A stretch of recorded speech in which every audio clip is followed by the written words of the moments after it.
Welcome to your economics class. Constant returns to a factor. हमने इससे पहले increasing return to a factor किया था कि हर अगली यूनिट को इनपुट करने पर, इनपुट की हर नेक्स्ट यूनिट को वेरिएबल फैक्टर की बढ़ाने पर हमारा जो आउटपुट था वो ज़्यादा बढ़ता था, मतलब मार्जिनल जो प्रोडक्शन था वो तेज़ी से इंक्रीज़ होता था। लेकिन यहाँ पे every unit output is same. Constant return to a factor, the stage when increasing application of variable factor no more result in increasing marginal product of a factor. मतलब अब marginal product बढ़ता नहीं है, rather marginal product of a factor tends to stabilize. वो stable हो जाता है, हर अगली यूनिट पे लगाने पर उतना ही प्रोडक्शन इंक्रीज होता है। Accordingly, total output increases only at the constant rate.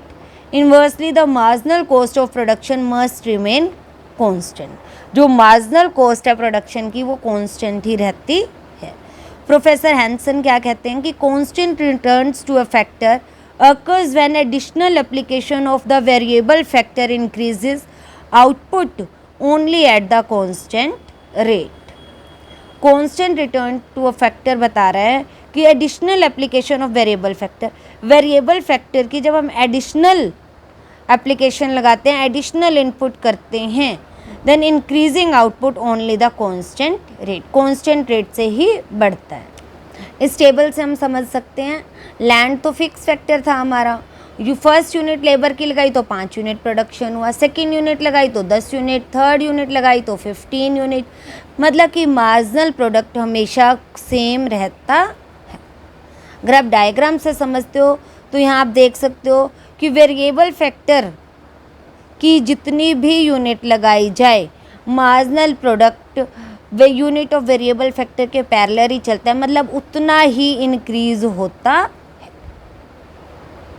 Total product आपका हर यूनिट पे समान मात्रा में ही बढ़ता है कि यहाँ पे अगर हम ओटी टोटल प्रोडक्ट ले रहे हैं तो यूनिट ऑफ वेरिएबल फैक्टर इतना है। यूनिट ऑफ वेरिएबल फैक्टर हम जितना बढ़ाते हैं हमारा टोटल प्रोडक्शन बराबर उतना ही बढ़ता है। और इंक्रीजिंग रिटर्न में क्या था, ये थोड़ा सा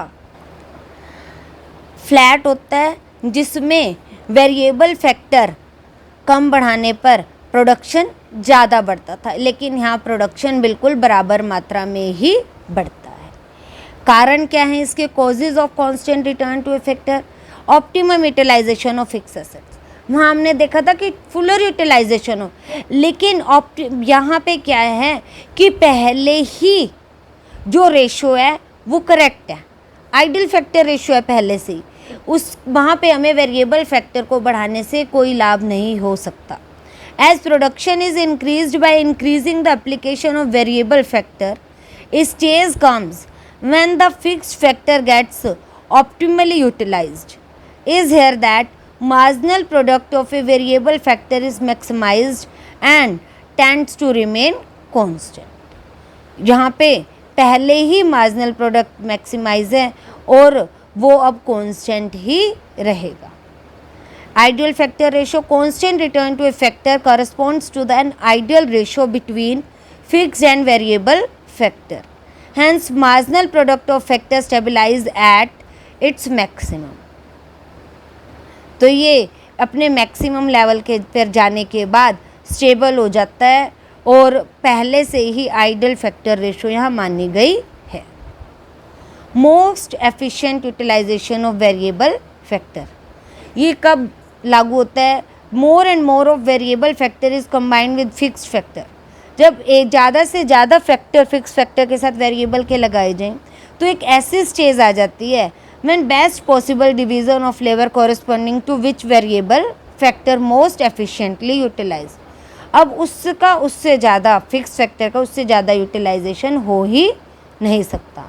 accordingly its marginal products tend to be constant as its maximum.